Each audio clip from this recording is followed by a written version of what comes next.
Hey there, welcome back to the Sleepy Psychology, where the thoughts you've carried all day finally have a place to rest.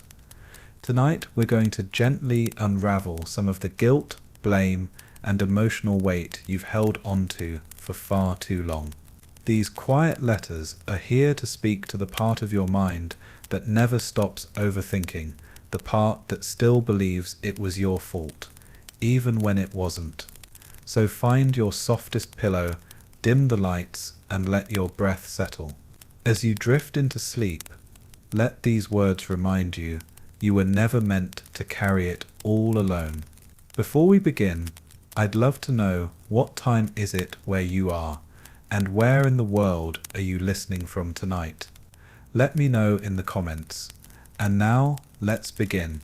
There were moments when the room fell too quiet after you spoke, and your instinct wasn't to pause, it was to apologize, not for what you said, but for being the one who said it. You felt your presence like a disruption, a ripple in still water, and somehow it always felt easier to shrink yourself than to risk being the reason someone else shifted uncomfortably in their seat. You learned early that being too loud, too curious, too emotional, too anything was something to be corrected. That if you laughed too hard, someone would raise an eyebrow. That if you asked too many questions, someone would sigh. So you trimmed your edges down, not because you were wrong, but because you were afraid of being wrong again. You thought if you were quiet enough, agreeable enough, careful enough, maybe then no one would have a reason to leave. You remember the first time you said sorry, without knowing why. Maybe it was because someone looked tired. Maybe it was because they didn't text back. Maybe it was because someone else's bad mood settled in the air like smoke, and you thought you must have lit the match. You apologized just in case it was your voice, your timing, your emotions, your need.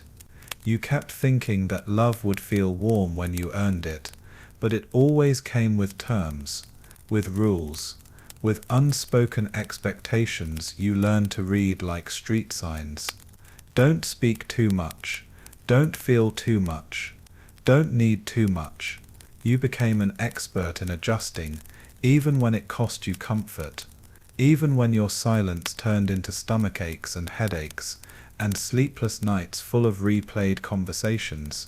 You thought that being small made you safer, that if you took up less space, no one would trip over you, but they did anyway. And when they did, you apologized. You apologized for their clumsiness, their distance, their sharpness, as if you should have predicted it, as if being stepped on was something you should have avoided. There were days when you didn't speak up, not because you had nothing to say, but because you didn't want your words to feel like a burden. You didn't want to sound demanding. You didn't want to take the oxygen out of the room. And even in silence, you still whispered guilt to yourself, for thinking, for wanting, for being. You remember crafting texts and rewriting them 10 times to sound more considerate. You remember deleting messages that were too long, too emotional, too honest. You were scared that if you showed your real feelings, someone would call you dramatic, or worse, leave, so you kept it inside. Your truths stayed tucked beneath layers of apologies and emojis and ellipses, softening your pain into something easier to ignore. You tried so hard to be easy to love, and sometimes that meant being invisible, being okay with plans being cancelled, with birthdays forgotten, with questions left unanswered, and when it hurt, you told yourself it was probably your fault for expecting too much. You didn't want to be disappointed, so you told yourself you were fine, and when you weren't, you said sorry anyway.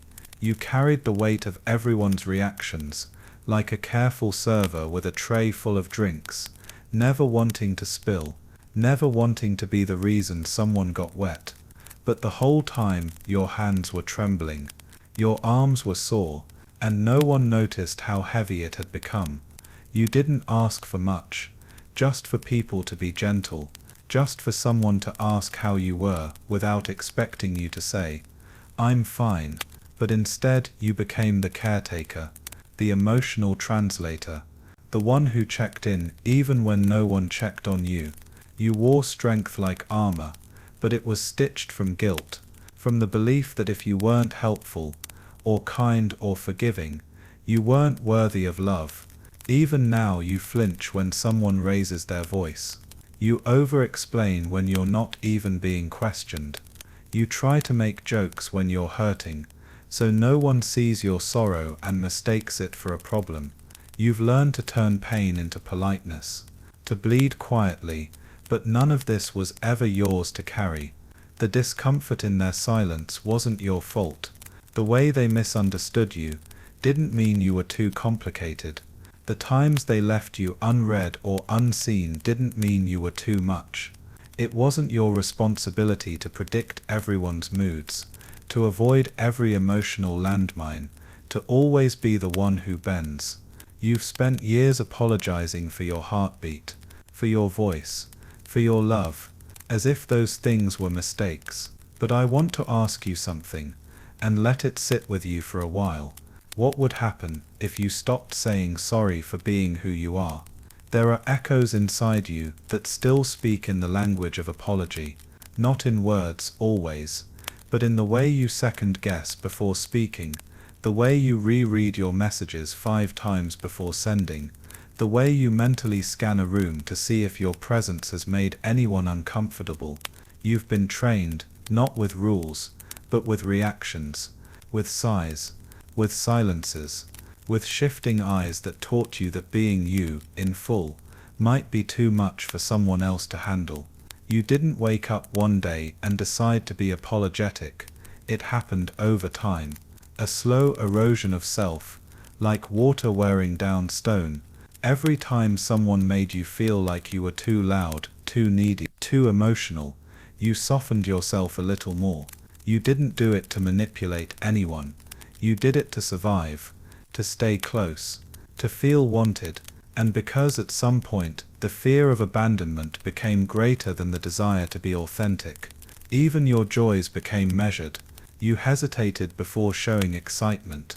You tried not to laugh too hard or be too expressive, because somewhere along the way, someone made you feel like your light was an inconvenience. And so you dimmed it, thinking it would make people stay.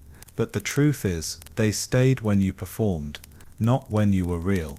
Sometimes you carry shame for things that were never yours, like the time someone lashed out at you, and you convinced yourself you provoked it, or when someone disappeared without an explanation, and you searched your memory for what you did wrong. You replayed every word, every moment, until you found something, anything to blame yourself for. Because at least if it was your fault, it made sense. At least then it felt like you had control. But love isn't supposed to feel like walking on broken glass, hoping your silence will prevent the next cut. Connection isn't supposed to feel like a performance where you rehearse every line and pray it lands the right way. And you aren't meant to spend your life crafting yourself into a version of you that others will tolerate. You've been so used to apologizing that sometimes you even say sorry when you cry, as if your pain is a problem, as if your softness is something to be ashamed of. But tears don't make you weak, they make you real, and you shouldn't have to apologize for being real. There's a part of you that's still waiting for permission to be messy, to be unsure, to be quiet one day and loud the next. To be someone who doesn't always have it all together. You're waiting for someone to look at you, just as you are, and say, you don't have to explain. I still want you here, but maybe that someone is you. Maybe it's time you became the one who stops flinching when you feel too much. The one who lets your thoughts be messy without editing them. The one who stops shrinking when the room feels too big. Because you were never meant to fit inside the boundaries of someone else's comfort. You were never supposed to apologize for having edges. The child version of you, the one who first learned that love had conditions, still lives inside your chest, still wonders if being smaller makes you safer, still braces for rejection every time you speak your truth. But that child doesn't need to keep carrying that fear. They need someone older, someone wiser, to hold their hand and whisper, "It wasn't your fault. It wasn't your fault when they misunderstood you. It wasn't your fault when they left without a word. It wasn't your fault when they were hurting and made you their target. It wasn't your fault that they didn't know how to love without making you feel responsible for their moods. But maybe, just maybe, it's your responsibility now to stop carrying the blame they handed you, to put it down, not because you need to be angry or confront anyone or even get closure, but because your soul is tired, because you deserve to breathe without wondering if you're too much, because being loved shouldn't feel like walking on tiptoes. Let me ask you something now, gently. Who are you when you're not trying to make everyone else comfortable? You've spent so long saying sorry that it became the rhythm of your breathing. Sometimes you said it out loud. Other times it echoed silently in your gestures, in the way you stepped aside in crowded rooms, in the way you nodded even when you disagreed, in the way you laughed at things that didn't feel funny, just to make others more comfortable. You've apologized in advance, just in case. You've apologized in hindsight, just to keep the peace. You've apologized for your feelings, your timing, your body, your dreams. You've apologized for being here. But here's the truth you've been waiting to hear. You never needed to. You were born worthy. Not polite, not perfect, not agreeable, just worthy.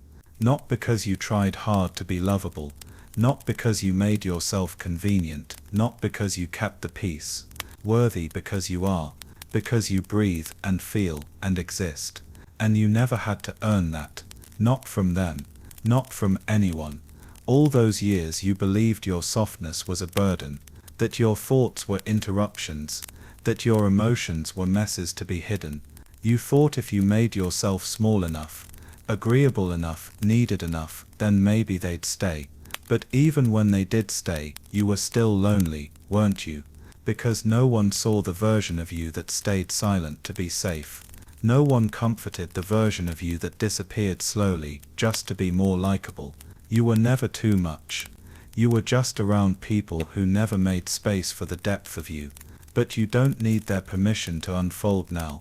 You don't need to ask for approval to speak, to feel, to take up space. You don't need to apologize for the way your heart beats louder in some rooms, or for the way you see meaning in things others ignore. You don't need to hide your light just because someone once told you it made them squint. That was never your fault. Their discomfort with your fullness was never your responsibility to manage. There's a version of you that doesn't walk on eggshells, a version of you that doesn't rehearse every sentence, a version of you that breathes in and out without guilt, that doesn't say sorry before asking for what they need. That version of you isn't imaginary, it's just buried, under years of fear, under years of fear, under expectations you never agreed to, under the habit of being easy instead of being whole. But even now, your body remembers. Your hands hesitate. Your mind races to make things easier for others before it remembers to care for you. And that's okay. Change doesn't come in loud declarations.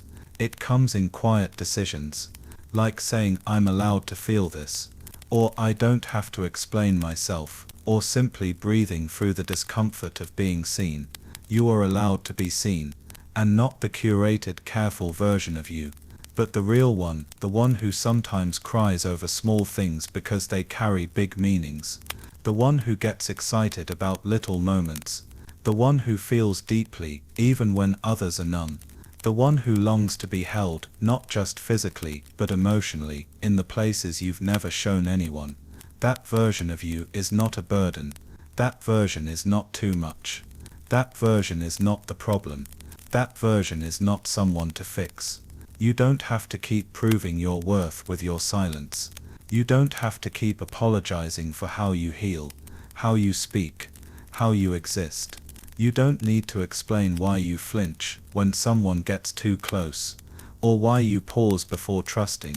You don't need to justify why some days you can't be strong. You don't need to convince anyone that your heart is valid. It is. Even when it's messy, even when it's tired, even when it's unsure. Maybe now is the moment to speak gently to that inner child, the one who was told to be smaller, quieter, easier. Maybe it's time to say, you don't have to carry that anymore. You never needed to earn your place. You never needed to apologize just for being. You are enough, exactly as you are. It started with a pause, a shift in tone, a moment of silence that lasted longer than you expected. And before you could even process what had happened, your heart whispered the same old story. You must have done something wrong. That silence wasn't just empty air, it was a mirror, and somehow you always saw your reflection in it. You filled in their blanks with blame. You interpreted their absence as proof of your failure, because somewhere in your history you learned to associate stillness with punishment. That if someone didn't respond, they were upset. That if they were distant, it was your fault. That silence wasn't peace. It was a storm waiting to arrive. So you tried to prevent it. You tried to fix it. You replayed your last message, your last word, your last breath, looking for cracks you could patch, even if none were yours. And when they didn't speak, you spoke louder in your mind. You wrote stories they never said. They're disappointed. They think I'm too much. I shouldn't have shared that. You took their silence as a sentence, and you served time in your own head, apologizing for crimes you never committed. Sometimes they were just tired, or distracted, or dealing with something that had nothing to do with you. But your heart didn't believe in that kind of logic. Your heart believed in patterns, and the pattern it learned was this: when someone pulls away, it's because of you. So you overcompensated. You sent soft messages to fill the gap. You offered understanding you were never given. You tried to make it okay, even when it wasn't your responsibility to. You saw someone's silence and treated it like a wound, and you became the medicine, even when it drained you, even when it left you dry, even when it taught you to ignore your own need for connection, just to protect the comfort of others. But the guilt you carried for their distance wasn't your burden. It was a ghost passed down to you from the moments in life when love was conditional, when presence was a reward, and silence was a form of discipline, when you had to read the room like a warning label. You were just a child, maybe even a quiet one, trying to make sense of what felt like punishment without explanation. So now, even as an adult, when someone stops responding, you shrink, you spiral. You ask yourself 100 versions of the same question: what did I do wrong? And when you can't find the answer, you assume it must have been something invisible, something you missed, something broken inside you. But silence isn't always punishment, and even when it is, you don't have to accept it as truth. You don't owe anyone an apology for their inability to communicate. You don't have to carry guilt for someone else's emotional unavailability. You don't need to blame yourself for their refusal to show up. Sometimes, people leave questions unanswered, not because you asked too much, but because they never learned how to respond with honesty. Still, I know you internalized it. You believed that if you had been better, clearer, kinder, easier, maybe they wouldn't have gone quiet. Maybe they would have stayed. So you made yourself smaller. You learned to say less, to feel less, to expect less. You began editing yourself so that others wouldn't have to. But editing yourself doesn't guarantee closeness. It just guarantees that you become unfamiliar to yourself. That when you look in the mirror, you don't recognize the reflection, because you were never meant to carry both sides of every conversation. You were never meant to translate silence into guilt, and then absorb it into your bones. You've been so generous with your self-blame, so quick to offer yourself up as the reason things fall apart. But has it helped? Has it healed you? Or has it just made you tired? The kind of tired that sits beneath your ribs and whispers that love must always be earned. What if their silence had nothing to do with you? What if all those moments you took personally, the missed replies, the fading attention, the way someone vanished without explanation, weren't a reflection of your worth, but of their own inability to be present, to be honest, to hold space for connection? What if you stopped turning yourself into the villain of every unfinished conversation? You've spent years trying to decode the quiet, interpreting every delayed response like a rejection, making excuses for their absence, while quietly questioning your value. You told yourself to be patient, to be understanding, to not push. But the truth is, you've been patient for too long, with people who never offered clarity, only distance. And in that distance, your guilt grew. It wrapped around your chest like a vine, tightening every time you didn't receive what you needed, every time you made their silence your responsibility. They didn't say they were upset, they didn't tell you what you did wrong, and yet you carried the blame. You turned yourself inside out searching for answers that were never yours to find. You assumed your presence was too much, your feelings too big, your needs too inconvenient, and you offered apologies where there should have been questions. Did I say something wrong? Was I too intense? Should I have kept that to myself? But what if the silence wasn't punishment? What if it was avoidance? People sometimes retreat, not because they're hurt, but because they don't know how to connect, because vulnerability scares them, because honesty feels like exposure, because they've learned to disappear when emotions grow too loud, not realizing that their disappearance becomes another kind of wound, one that doesn't leave bruises, just doubt that seeps into your spirit and convinces you that love is something you must tiptoe through. You've always been the one to reach out first, to clarify, to fix, to soften the tension, even when it wasn't yours to resolve. You've called it maturity, compassion, empathy, but sometimes it's just fear.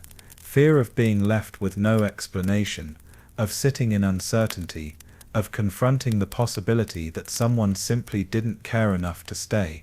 But not everyone who walks away does so because of you. Some people just don't know how to stay.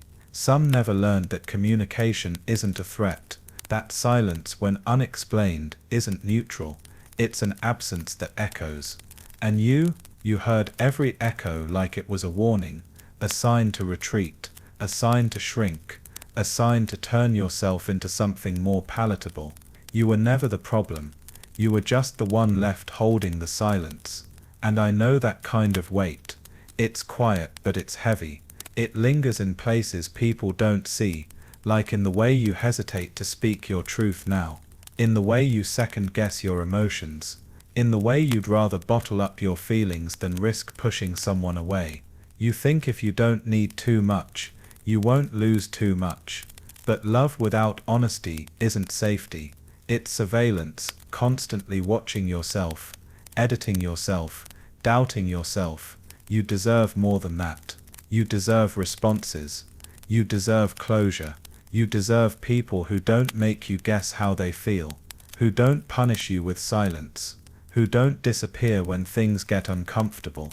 You deserve someone who stays, not just physically, but emotionally. Someone who doesn't make you carry the weight of their unread messages like a secret. The guilt you felt for their silence wasn't yours to carry. You didn't make them avoidant. You didn't cause their distance. You didn't fail at connection. You just cared more than they could. And that doesn't make you weak. It makes you brave, to reach, to ask, to try, to keep showing up even when the silence stung. But maybe now, it's time to show up for yourself, to let go of the idea that you must always be the one to close the gap. Maybe now, it's okay to stop over-explaining, stop chasing, stop apologizing, Their silence does not define your worth. It never did. Let me ask you something soft. What if next time the silence arrives, you leave it untouched, and let them be the one to carry it? There's a kind of quiet that doesn't comfort, doesn't soothe, it unsettles, and you've known it well. You've sat in rooms where words evaporated before they were ever spoken. You've waited for messages that never came, only to find yourself refreshing your screen, rereading old conversations as if they'd offer a clue. That silence wasn't empty. It was loud. It pressed against your skin like fog that never cleared, wrapping guilt around your shoulders before you even knew what you'd done. But that's the thing. You hadn't done anything. You just existed. You just felt. You just needed. And for some that was too much. Not because you were wrong, but because they never learned how to meet someone halfway. They never learned to stay when things became tender, so they slipped away, slowly, silently, and because you didn't have answers you wrote your own, and most of them blamed you. You thought, maybe I came on too strong, or maybe I should have kept that to myself, or I shouldn't have said that, I ruined it. And those thoughts weren't new. They were rehearsals, familiar scripts from earlier chapters of your life, from family dynamics where love was withdrawn, from friendships where presence was conditional, from relationships that turned cold without warning. And every time you did the same thing, you carried the silence like evidence, as if someone else's emotional absence proved your guilt. But what if you began to question that narrative? What if their silence wasn't a verdict, just a mirror of their own inner distance? What if they ghosted not because you scared them, but because they never learned how to stay when things got emotionally honest? What if they lacked the tools, the language, the self-awareness, and you mistook that for your flaw? You don't have to carry silence like shame anymore. You don't have to bend your spirit in half, just to interpret what someone else refused to say. You don't have to be the translator for someone else's emotional illiteracy. There will be people who stop responding. There will be people who go quiet when things get real. There will be people who make you feel like you're the echo of a conversation that once mattered. But not everyone who vanishes deserves a monument in your mind. Not everyone who leaves deserves a room in your heart. Some silences are about avoidance. Some are about fear. Some are about immaturity. And some are just endings we never got closure for. But none of them mean that your love was wrong, that your care was too much, that your presence was a mistake. There is a version of you that no longer flinches when the reply doesn't come, a version of you that doesn't chase closure through self-blame, a version of you that sees silence and says, I will not carry this, I will not let this define me. That version is still growing, still unfolding, still learning that your heart was never meant to beg to be understood. You were meant to be heard. You were meant to be held, not with perfect words or answers, but with presence, with consistency, with someone who doesn't vanish when your soul begins to speak in its full voice.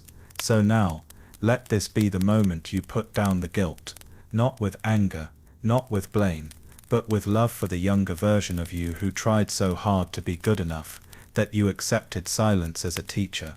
Let this be the night you finally forgive yourself for what was never your fault. Let this be the night you whisper back to the silence, I don't owe you an apology, and in that space may peace find you.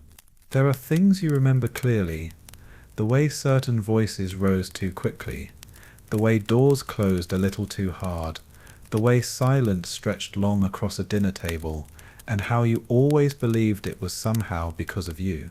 Not because anyone said it outright, but because the atmosphere taught you.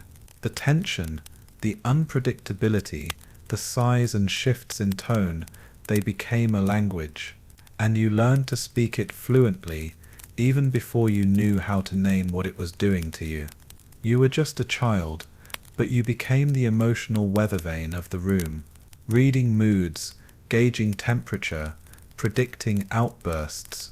You adjusted your volume, your needs, your presence. You learned to anticipate danger without warning.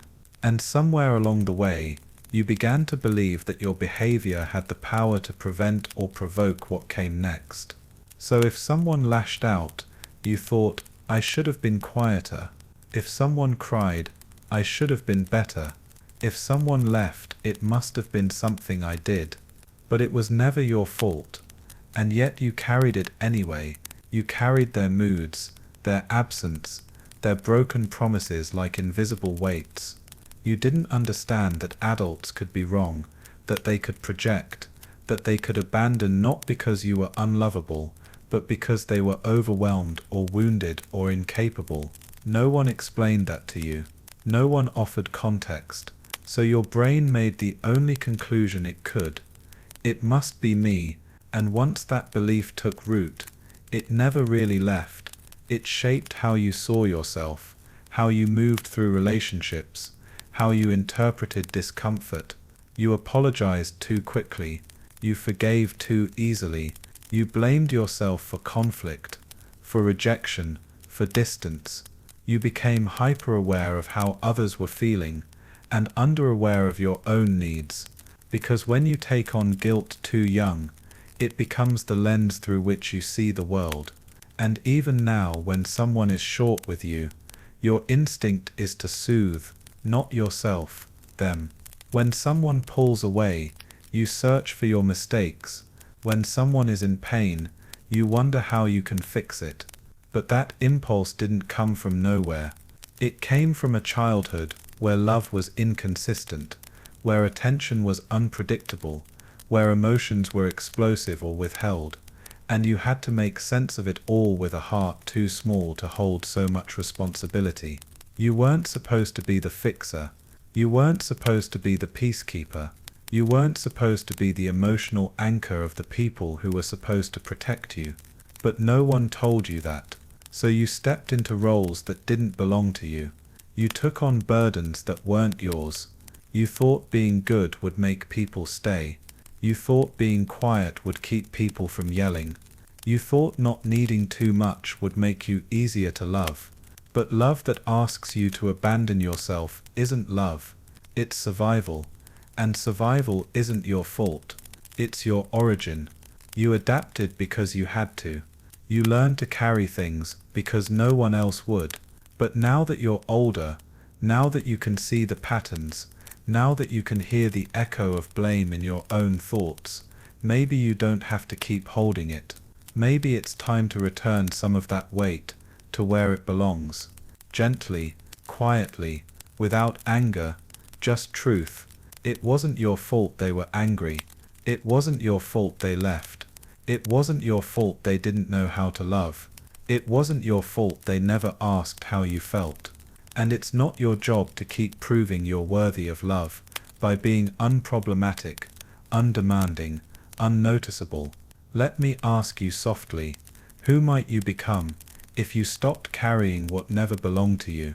You were so small, and yet the world asked so much of you.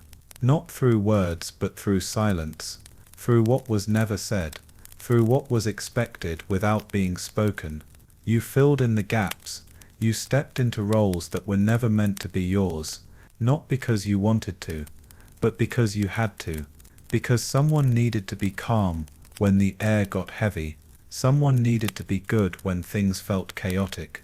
And you thought if you just did enough, behaved enough, stayed quiet enough, maybe things would finally feel safe. But safety shouldn't have been your job. Emotional regulation shouldn't have fallen on your shoulders. You shouldn't have had to interpret sighs like signals or mold yourself to prevent eruptions. That's not what childhood is meant to be. But for you it was survival. You learned that love might disappear if you asked for too much. You learned that comfort wasn't a guarantee, but a reward, something you earned by being agreeable, by never complaining, by always showing up with a smile even when you were hurting. And when things fell apart, you blamed yourself. When adults failed to show up, you thought, maybe I'm not lovable enough. When they were angry, you thought, maybe I did something wrong. When they were emotionally unavailable, you convinced yourself it was because you were too needy, because that's how the mind of a child works. It sees everything as personal. It turns wounds into lessons. It builds identity from pain. So even now when someone cancels plans, your first thought is, did I annoy them? When someone's tone shifts, you scan your memory for mistakes. You find yourself apologizing for taking up space, for being honest, for needing reassurance, as if those are crimes. But they're not. They're human. They're natural. They're what connection is built on. It's just that no one ever showed you that love could hold them. You became someone who performs peace, who smooths over discomfort, who says I'm fine with a voice that trembles, because being okay is safer than being real. You carry responsibility for everyone's emotions, as if your body is a container for other people's storms. And when the storms come, you think, I should have known, I should have stopped it, I should have been better. But none of this was ever yours. You didn't cause the chaos. You didn't deserve the withdrawal. You didn't provoke the silence. You were just a child with big eyes and a soft heart, doing your best in a world that didn't always make space for softness. And now, as you look back, it's okay to grieve the childhood you didn't get, the safety you never felt, the love that came with conditions. It's okay to feel angry, or sad, or numb. These feelings don't make you ungrateful. They make you real. They mean you're finally telling the truth, not just about what happened, but about what it cost you.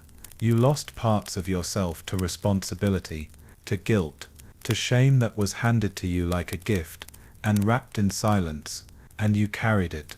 You still carry it, in your relationships, in your fears, in the way you try to be perfect before someone can criticize you, in the way you disappear emotionally to avoid being too much. But perfection isn't safety. It's a prison. You don't need to be flawless to be loved. You don't need to anticipate every reaction to be safe. You don't need to carry the emotional weight of others just to feel like you belong. It's time to let the child in you know. They were never supposed to hold all of that. They didn't fail anyone. They were just trying to feel seen. They were just trying to feel enough. So what would happen now, if you put down the guilt, not with shame, but with tenderness? What would change if you gave yourself permission to stop apologizing for simply having been a child? You've carried these things for so long that they don't even feel heavy anymore, just familiar. The way you say sorry before expressing your needs. The way you hold back tears in front of others, not because they aren't there, but because you've been taught that your pain makes things harder for people. The way you clean up messes you didn't make, smooth over awkward silences you didn't cause, and offer comfort to those who once left you comfortless. You've been performing steadiness for so long that most people don't even realize how much of it is a costume stitched from your childhood. Because back then, it wasn't safe to fall apart. It wasn't safe to cry too loud, or ask too many questions, or tell the truth when it made someone uncomfortable. You learned to gauge moods like weather, always checking the emotional forecast before stepping out with your own thoughts. You became a master of adjusting. You stopped expecting apologies, so you offered them first. You stopped asking for reassurance, so you tried to become your own quiet proof. And in that silence you convinced yourself that being low maintenance made you lovable. But that kind of love always came with a cost, and you paid for it with your voice, with your boundaries, with the ability to recognize when someone else was crossing a line. You stopped asking, is this fair to me? And instead began asking, what can I do to fix this? You mistook responsibility for power. You thought if you could anticipate what people needed, maybe they'd stay, maybe they'd be kind, maybe they wouldn't leave. But people stayed for what you offered, not for who you were. And you felt it. You knew it. You felt the conditional weight of every interaction. You felt how quickly warmth turned cold if you faltered. You felt how your softness was appreciated only when it served others, and when people turned away, or withdrew, or lashed out, you blamed yourself. I should have known better. I should have been quieter. I should have just agreed. But you weren't wrong. You were surviving. You were adapting to an environment where the emotional load was passed down instead of handled. And now, even as an adult, you catch yourself doing the same. You hold your breath around tension. You avoid conflict even when your heart screams. You go out of your way to keep peace that isn't yours to manage. You feel shame for saying no. You feel guilt for not being available 24/7. You feel like you're failing someone if you dare to need a break. But here's the soft truth. You were never told. You were not responsible for what the adults around you couldn't manage. You were not responsible for someone else's yelling. You were not responsible for their silence. You were not responsible for their inability to love gently. You were not put here to fix what broke them. And now it's okay to unlearn the weight, to stop rehearsing apologies before you speak, to stop softening your feelings just to make them digestible, to stop performing competence when you're tired and lost, and just want to be held. There is no prize for enduring quietly, no medal for pretending nothing hurt, no award for being the most forgiving, the most patient, the most undemanding. You don't win love by erasing your needs. You deserve connection where your emotions don't scare someone away, where your boundaries are met with respect, not resistance, where your voice is welcomed, not tolerated, where your softness doesn't feel like a liability. Let that inner child, the one who watched the room too carefully, who flinched at footsteps, who cried silently into their pillow, know you're safe now. They no longer have to carry blame to be loved. They no longer have to perform peace to stay close to people. They no longer have to shrink. You are allowed to expand, to unfold, to feel fully, and if you close your eyes right now, you might even hear it, the soft, quiet sigh of your younger self, finally putting down the weight. Some blame isn't shouted. It's not thrown like a stone or written into angry words. Some blame is quieter, passed down like an heirloom, folded into gestures, glances, and long silences. You didn't realize it at first. How could you? You were too young to name what was happening, too busy trying to be good, trying to be helpful, trying to keep everyone okay. You thought if you stayed out of the way, if you smiled enough, if you didn't cry when things felt cold, you could somehow keep the people around you from falling apart. But they fell apart anyway, and when they did, the air got heavy, not with explanation, but with tension. You felt it in your body, in the way your stomach knotted before family dinners, in the way your voice softened when someone came home angry, in the way you flinched at silence, because it often arrived before something worse. And though no one said it outright, you felt the weight settle on your shoulders, like you were the one who disrupted the peace, like you were the one who asked too many questions, like you should have known better, should have behaved better, should have kept your voice down. But you were a child. You weren't supposed to decode everyone's pain. You weren't meant to walk on eggshells in a home that should have held you.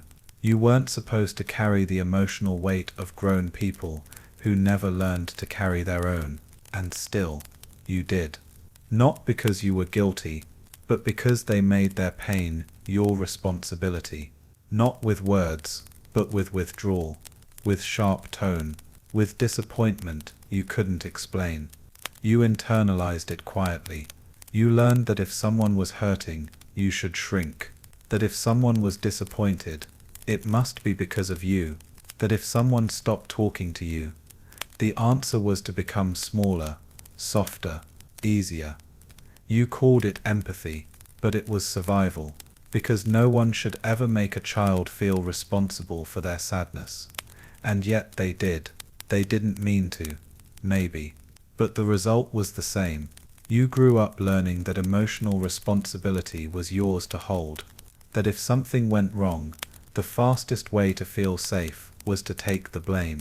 Even now, when something goes sideways, a miscommunication, a silence, a mood shift, your first reaction is to check yourself. What did I do? You apologize for things you didn't start. You comfort people who never ask how you're feeling. You reach across gaps that aren't yours to close, and no one sees it. Because you're the calm one, the understanding one, the one who keeps it all together, but who holds you, who tells you that none of it should have been yours. You were not the reason they snapped. You were not the cause of their unhappiness. You were not responsible for the stories they never healed. You were not put here to absorb what they refused to face. You didn't deserve the coldness, the blame, the guilt, the distance. You just wanted to be loved without conditions. You just wanted to be seen without becoming someone else. You just wanted to be heard without being punished. So let me ask you softly, what part of your heart are you still blaming for something that was never your fault? You learned to carry blame, like breath, unconscious, constant, necessary, not because you were guilty, but because that's what was modeled. That's what was handed to you through subtle gestures and emotional shifts. No one sat you down and said, "This is your fault," but they didn't need to. The tension in their silence, the frustration in their tone, the lack of comfort when you cried, it all taught you that love was conditional, that peace was fragile, that if you wanted things to be okay, it had to start with you. So you became the peacekeeper. You became the fixer. You became the one who said, "I'm sorry," before you even understood what went wrong. You assumed that if people around you were upset, you must have been the reason. You studied faces for signs of disappointment. You adjusted your behavior to prevent disruption. You tried so hard to be easy, to be good, to be someone who didn't add to the heaviness others already carried. But in doing that, you abandoned yourself. Not in dramatic ways, in quiet, daily ways. You held your tongue when you wanted to speak. You smiled when you wanted to cry. You forgave when you were still bleeding.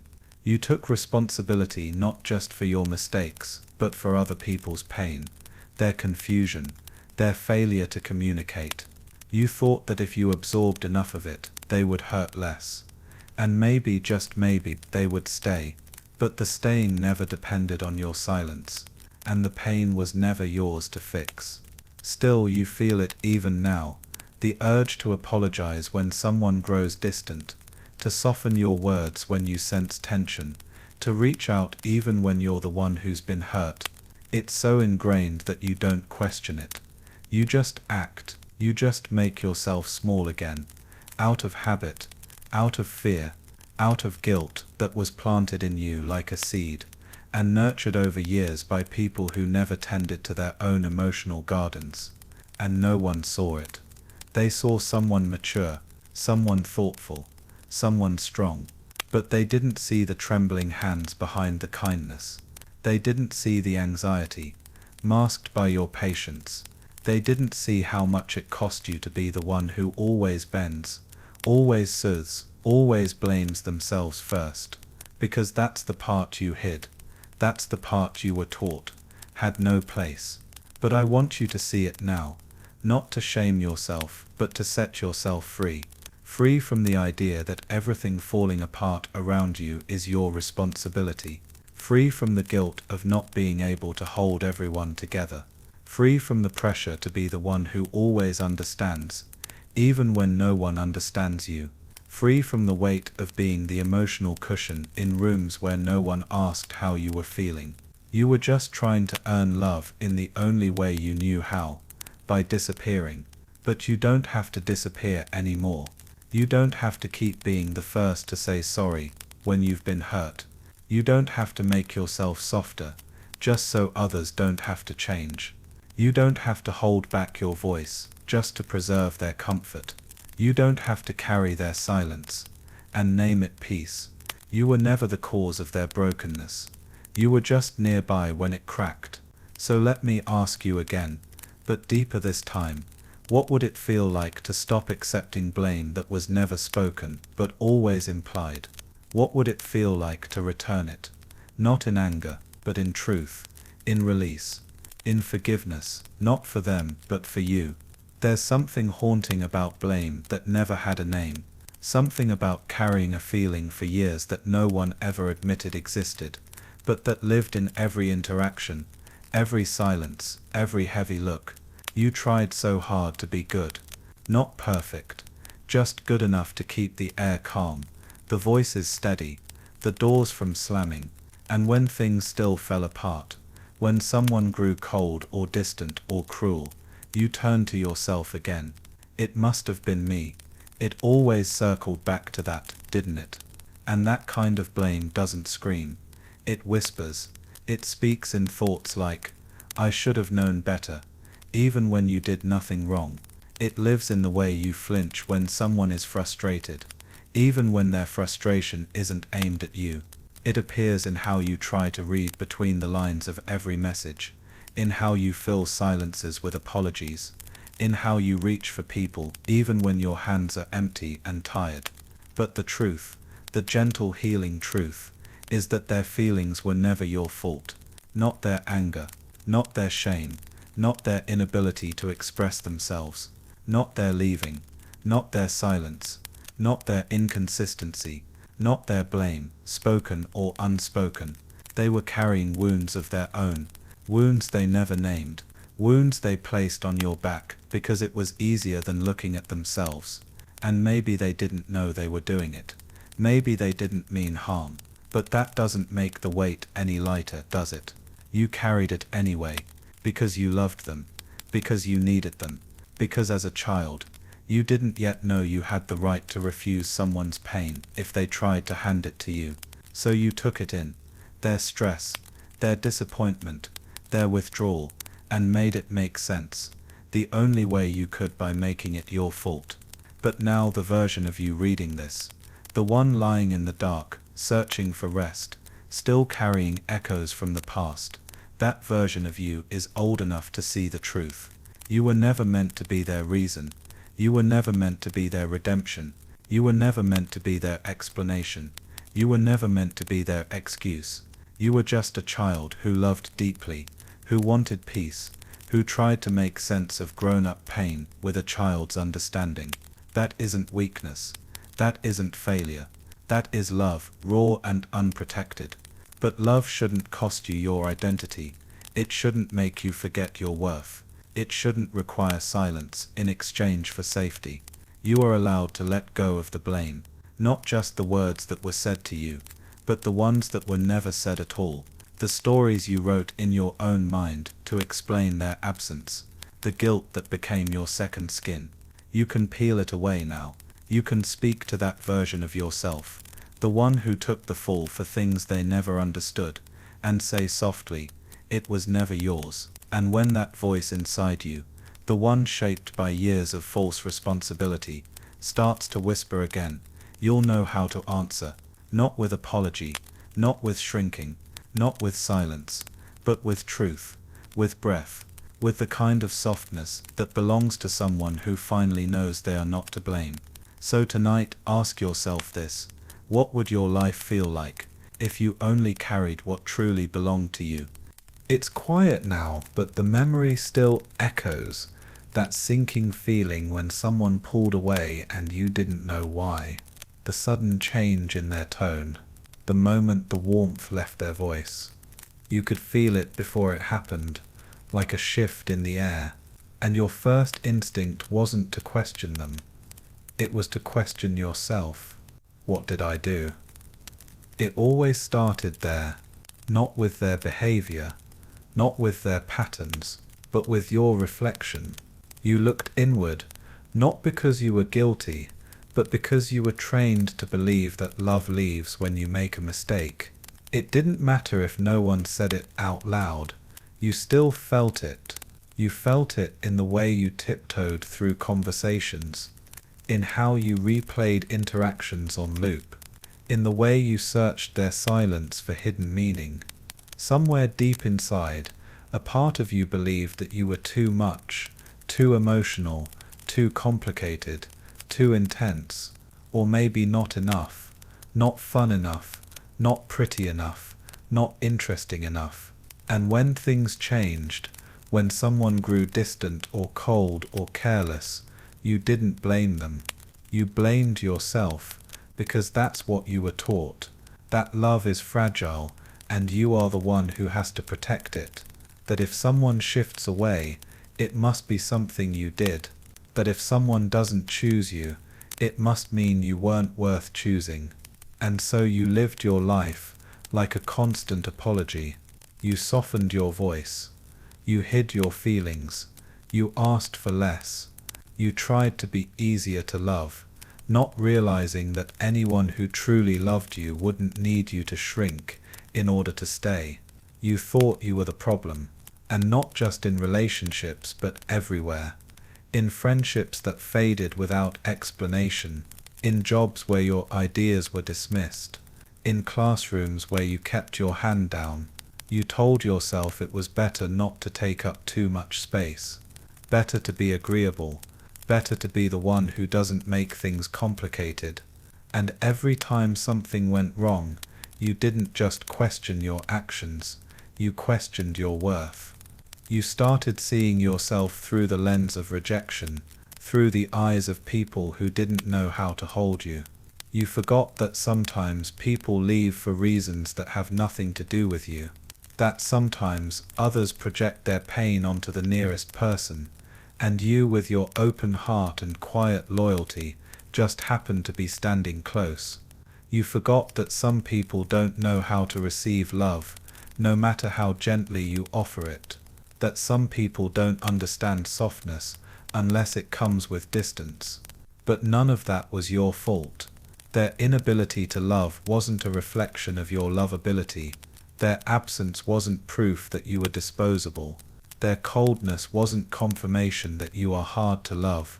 You just learned to look inward every time something hurt. You internalized what was never yours to carry. You mistook rejection as a mirror, and saw yourself as the reason things fell apart. But what if that wasn't true? What if your too much was just someone else's inability to hold depth? What if your not enough was someone else's emptiness speaking? What if the problem was never you, but the stories you were given, the wounds you inherited, the people who couldn't love without conditions? Let me ask you softly, what if you've been apologizing for a flaw that never existed in the first place? The hardest part wasn't that people left. It was what their leaving whispered into your quietest places. Not they're gone, but they're gone because of you. And you believed it. Not all at once, but slowly, over time, like water dripping into a crack until the foundation begins to shift. You began to see yourself not as someone who was hurt, but as someone who caused the hurt. You took their absence and shaped it into a reason, and every time the reason pointed back to you. You convinced yourself you were difficult to love, not because you were, but because no one ever showed you that you didn't have to perform for love. You believed that your feelings were burdens, that your truths were inconveniences, that the more honest you became, the more likely it was that someone would walk away. So you started editing yourself, not just your words, your very presence. You became who you thought others needed you to be. You silenced your hurt, softened your joy, and flattened your complexity into something easier to digest. But inside you still felt it, the pressure, the ache, the growing sense that even your most careful version still wasn't enough. So you tried harder. You made yourself available, accommodating, agreeable. You said yes when you wanted to say no. You laughed when things didn't feel funny. You held back your truth, thinking it would make you safer. But safety built on self-erasure isn't safety, it's silence. And silence grows heavy over time. You weren't the problem. You were a person learning how to be loved in a world that taught you conditional affection. A world that rewards quiet compliance over honest expression. A world that praises you for not needing too much, not asking too much, not being too much. And yet, despite everything, you still longed to be seen. Not the polished version, not the agreeable one, but the version that cried sometimes. that spoke up, that took up space. And maybe that's why the pain lingers, because no matter how much you gave, they still left.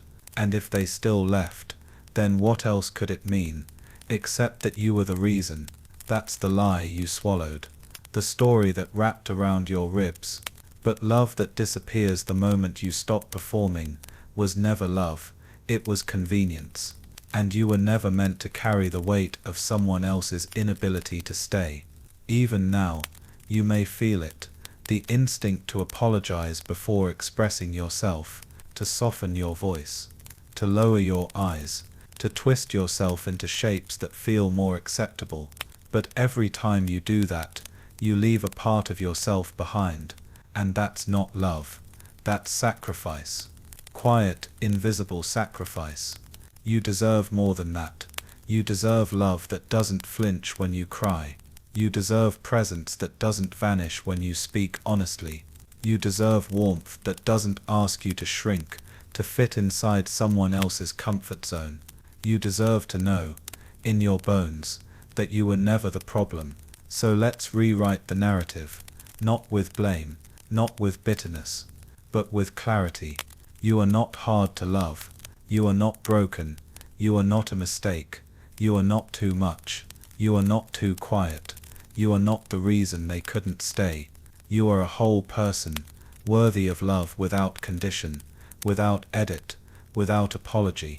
So let me ask you again, what would it feel like to finally stop trying to earn love that never should have required proof in the first place?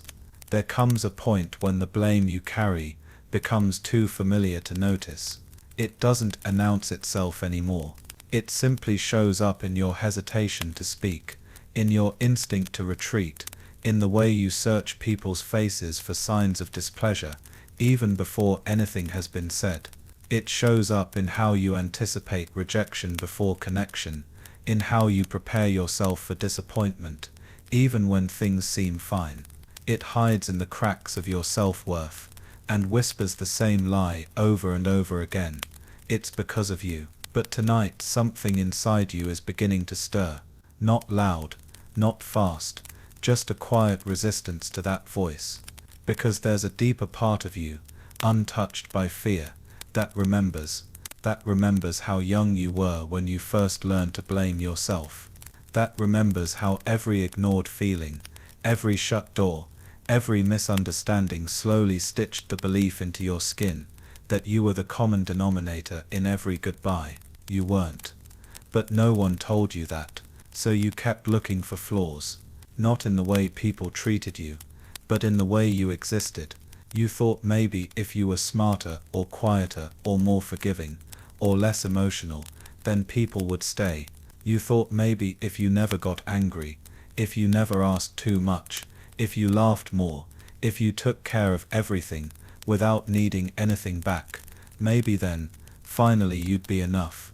But all that did was teach people how to love a version of you that wasn't even real. And when they left, you told yourself it was because you slipped, because the mask fell for a second, because you showed too much, felt too deeply, needed too honestly. But the truth is, no one can stay for a version of you that hides your truth. And you weren't meant to keep people by disappearing into yourself. You're not difficult. You're not defective.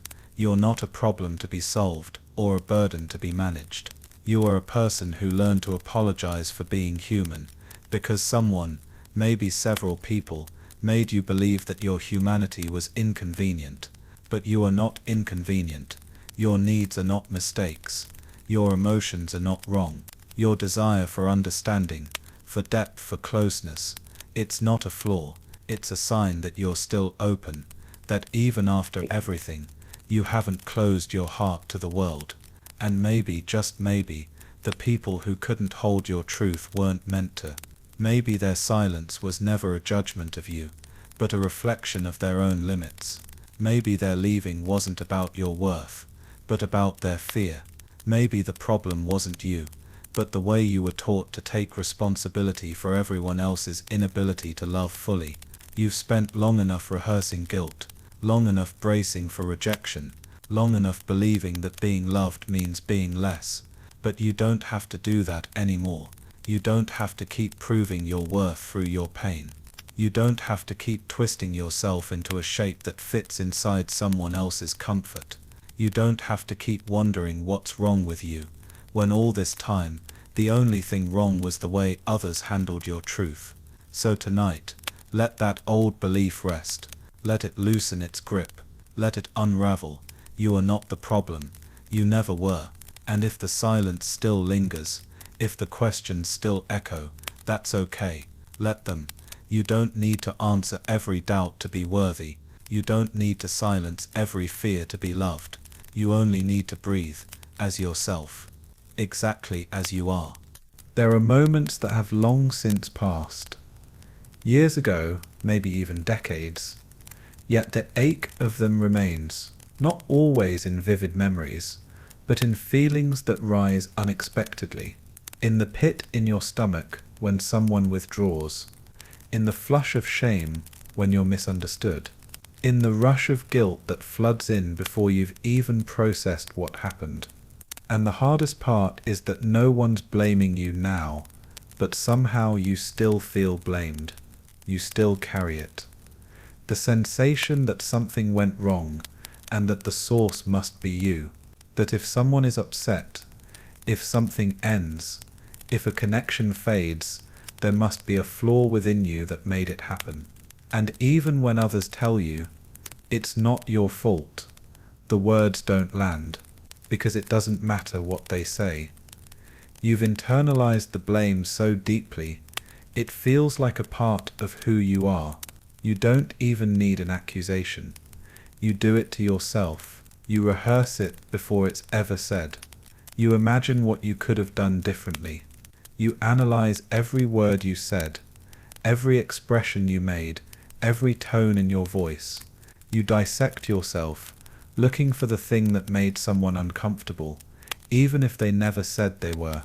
And when you can't find it, you make something up, just to make sense of the ache. Because that ache is familiar, isn't it? That guilt, that self-doubt, that quiet belief that if things go wrong, it's probably because of you.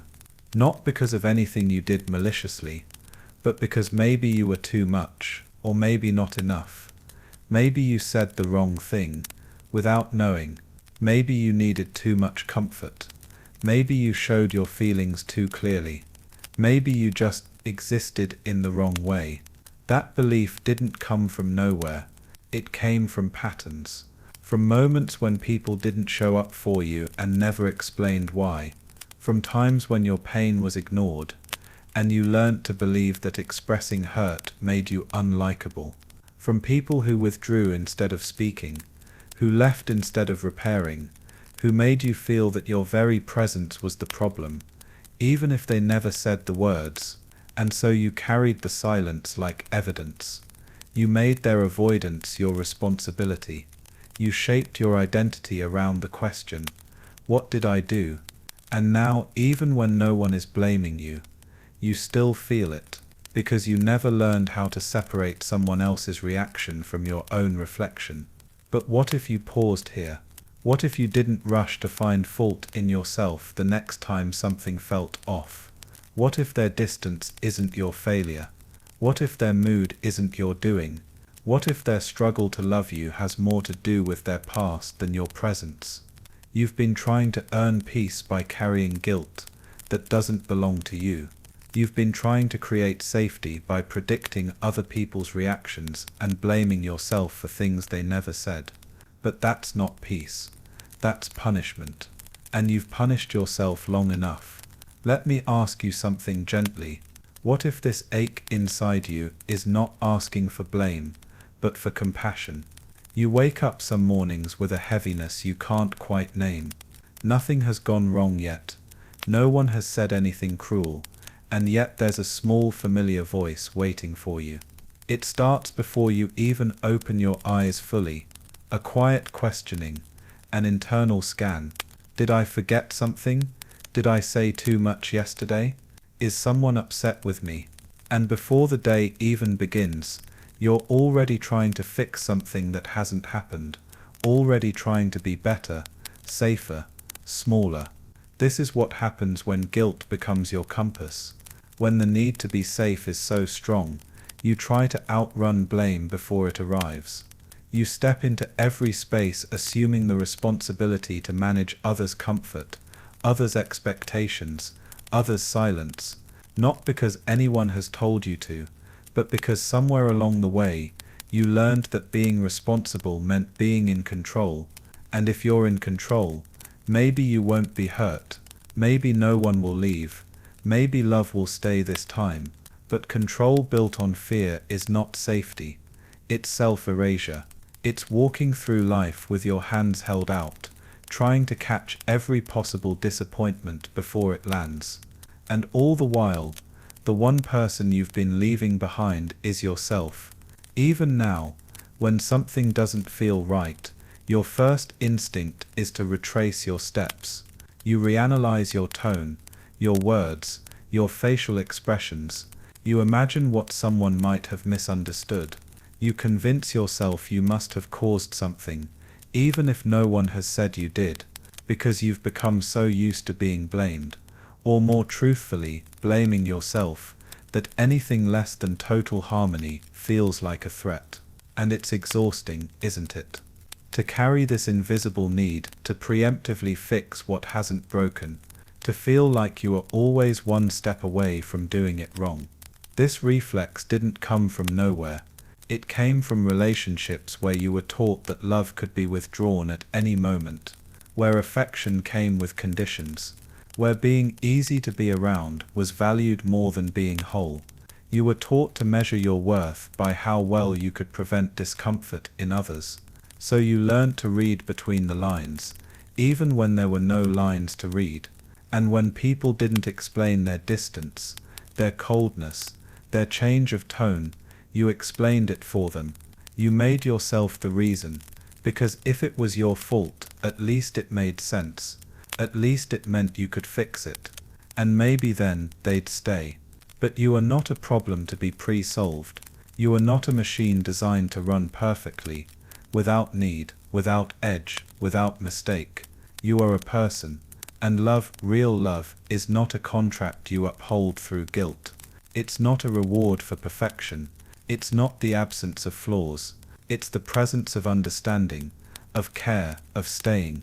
Even when you're messy, even when you're uncertain, even when you're just yourself, you don't need to pre-apologize for your feelings. You don't need to edit your personality to match someone else's comfort. You don't need to blame yourself just because someone else won't communicate clearly. Their silence is not your shame. Their withdrawal is not your mistake. Their discomfort is not your failure. And even if you did make a mistake, even if your words weren't perfect, or your timing was off, or your emotions were bigger than you meant them to be, that doesn't make you unworthy. That doesn't make you too much. That doesn't mean you must carry the weight of it forever.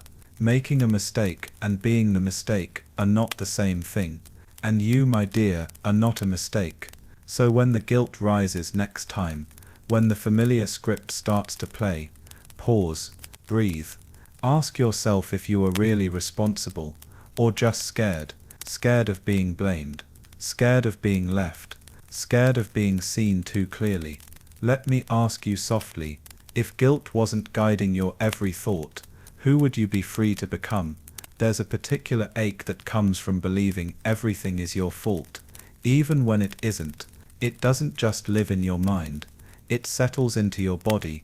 It lives in your shoulders, hunched slightly as if waiting for the next blow. It shows up in your breath, shallow and cautious, like you're bracing yourself for bad news even in a moment of calm. It lives in your chest, a quiet pressure you've grown used to carrying, one that tells you that something, anything, must be wrong with you. You've become so familiar with guilt that comfort feels suspicious. You don't trust peace. You wait for it to end. You hold yourself back from fully relaxing, because some part of you still believes that the moment you let go, something will slip, and then someone will be disappointed, upset, or gone. And once again, you'll point the finger inward. This isn't because you're dramatic or overly sensitive. It's because you were conditioned to believe that your emotional safety depended on how well you managed the emotions of everyone around you, and so you became a quiet manager of moods. You tracked micro-expressions. You matched your tone to the room. You blamed yourself for other people's storms, thinking maybe if you just said it differently, or not at all, they would have stayed calm, stayed close, stayed kind. But here's the quiet truth. People who don't know how to process their own emotions often offload them onto others. And if you were the empathetic one, the one who listened, who cared, who gave them the benefit of the doubt, you became their emotional sponge. And when they didn't take responsibility for their feelings, you stepped in and absorbed the fallout. Again and again, and again, you grew up, but the pattern didn't leave. Now, you overanalyze the simplest things. You take an unanswered text as a sign of failure. You spend hours replaying conversations, convinced you missed something. You write and rewrite messages, trying to make sure your tone is perfect, your intention obvious, your presence inoffensive. You don't want to be misunderstood, not because you need validation, but because you've been punished too many times for things you didn't mean, or didn't say, or didn't even do. It's a tiring way to live, always asking yourself, was that okay? Am I okay? But let me ask you something gentler, something deeper. When was the last time you asked, was that fair to me? Because guilt has stolen your voice. It's convinced you that your needs are secondary, that your presence is something to tiptoe around, that your boundaries are threats, not truths. But guilt only lives where compassion has been missing, and you've gone too long without showing yourself the compassion you so freely offer others. You've been the first to forgive, even when no one asked.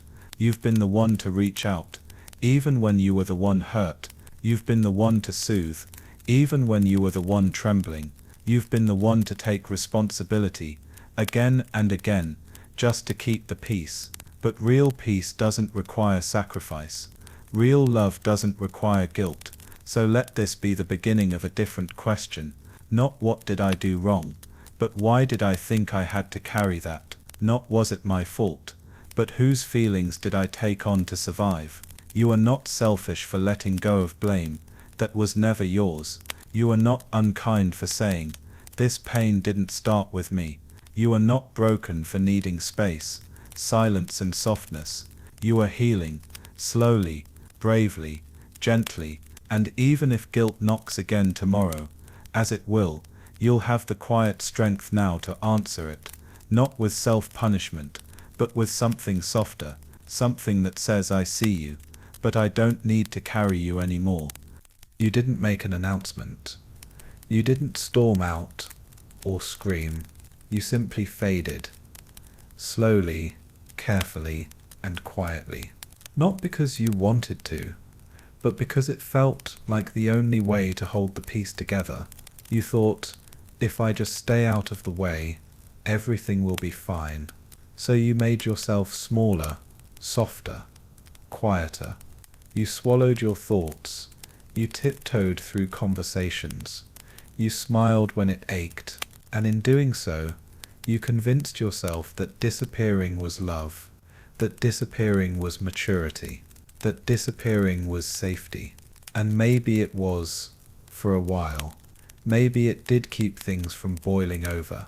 Maybe your silence did prevent another outburst. Maybe your withdrawal really did hold something fragile in place. But while you were holding them together, you were slowly coming apart.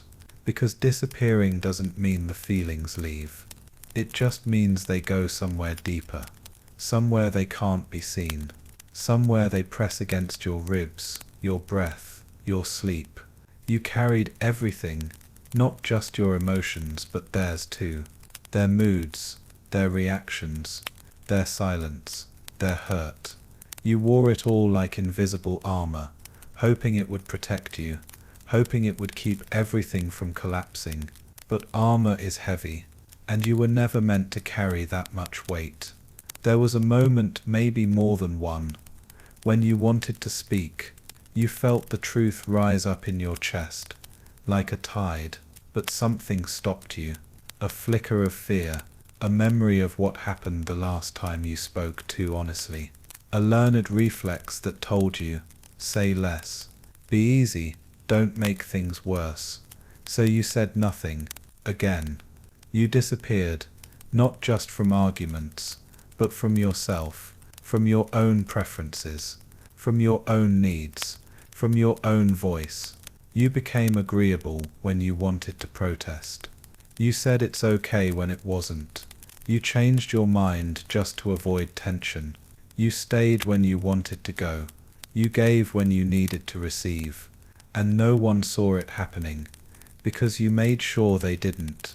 You thought disappearing was noble, that it made you strong, that it meant you were the better person. And maybe that's what people told you. You're so mature, so patient, so understanding. But no one asked what it was costing you. No one saw how much you were losing in the name of keeping things calm. Because peace, when it comes at the price of your presence, isn't peace, it's performance. And what you called maturity was really fear. Fear of being too much. Fear of being left. Fear of conflict. Fear of being blamed for making someone uncomfortable. Fear of being told you were difficult to love. So instead of saying this hurts, you said it's fine. Instead of saying I need, you said whatever works for you. And instead of saying this isn't fair, you said nothing at all. But silence doesn't heal injustice. Disappearing doesn't create connection. You cannot build safety on a foundation of erasure. And yet you kept doing it. Because disappearing felt safer than disappointing someone. Because if you were quiet, at least no one could say you were the problem. Because if you didn't take up space, maybe you wouldn't be pushed out. But in hiding you also hid from the love you were trying so hard to protect. You built walls around your truth, and then wondered why no one saw you. So let me ask you gently, who are you beneath the version of you that disappears to make others comfortable? It didn't happen all at once. You didn't just wake up and decide to go invisible. It was gradual, a slow peeling back of your presence, like fading into the background of your own life. One small silence after another, one small compromise after another. You stopped saying what you liked. You stopped mentioning when something hurt. You waited for others to speak first so you could mold yourself around their comfort. You told yourself you were being considerate, but somewhere deep down you were afraid. Afraid that speaking would break something you couldn't fix. So instead you disappeared in pieces. You laughed when you wanted to cry. You said I don't mind when you did. You swallowed frustration with a smile, and bit your tongue even when your throat burned from holding everything in. You became so used to letting things go that you didn't notice how much of you was going with them. Your opinions, your boundaries, your voice, your identity. You weren't trying to be fake. You were trying to be safe, because you learned that honesty sometimes caused explosions. You learned that honesty could make people cold, or quiet, or disappointed.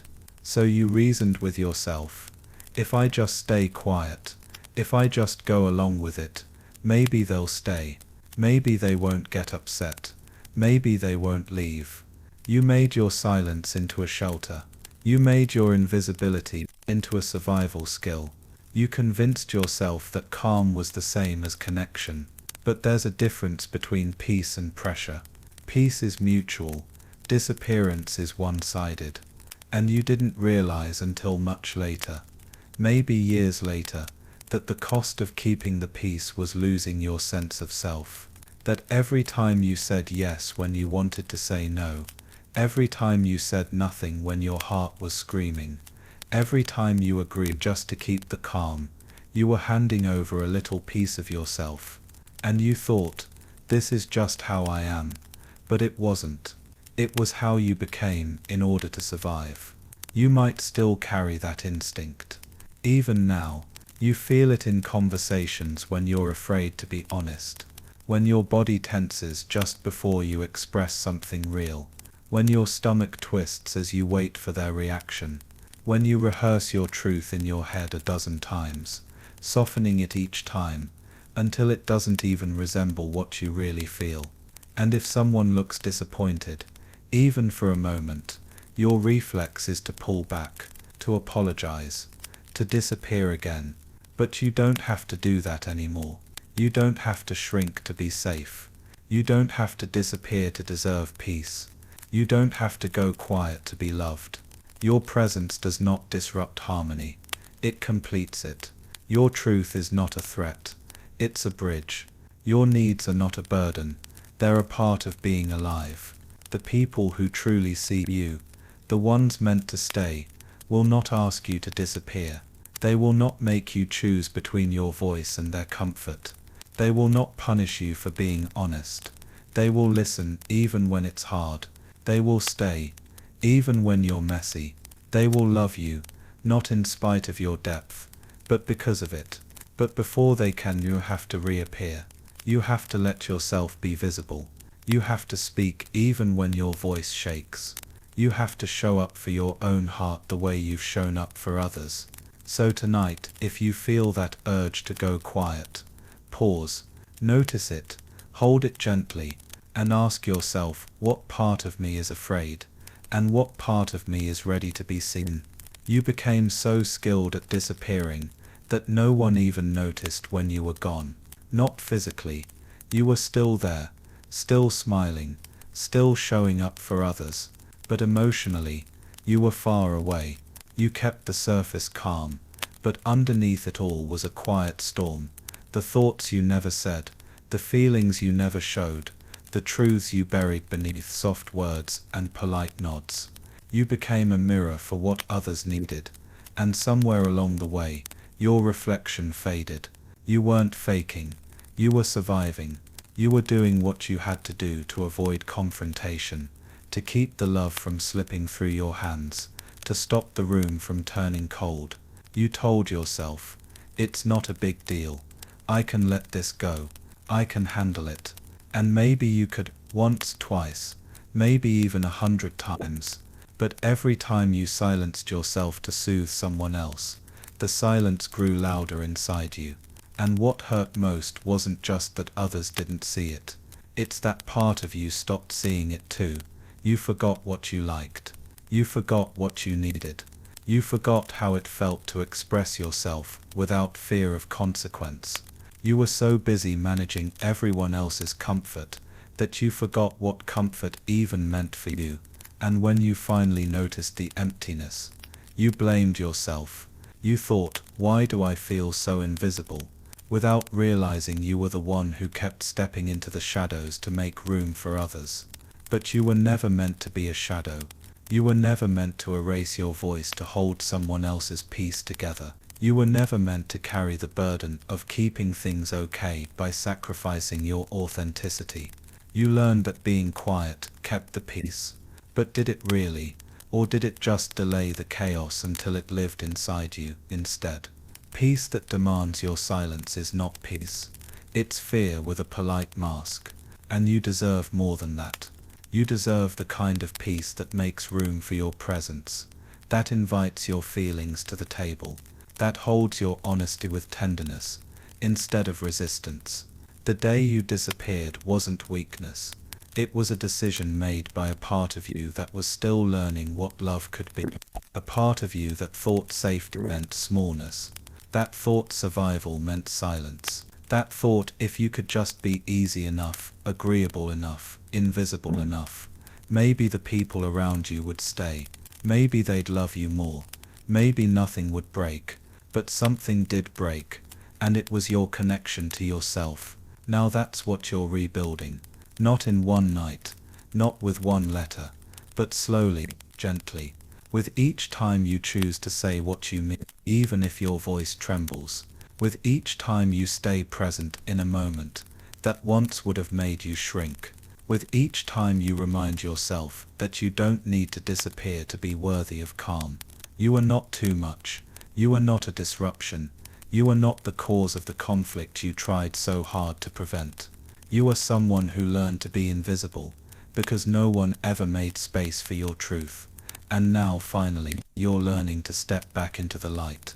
So tonight, if you feel yourself pulling away again, not for rest, not for clarity, but to avoid being seen, pause and ask yourself, not will they still love me if I'm honest, but instead, can I still love myself if I'm not?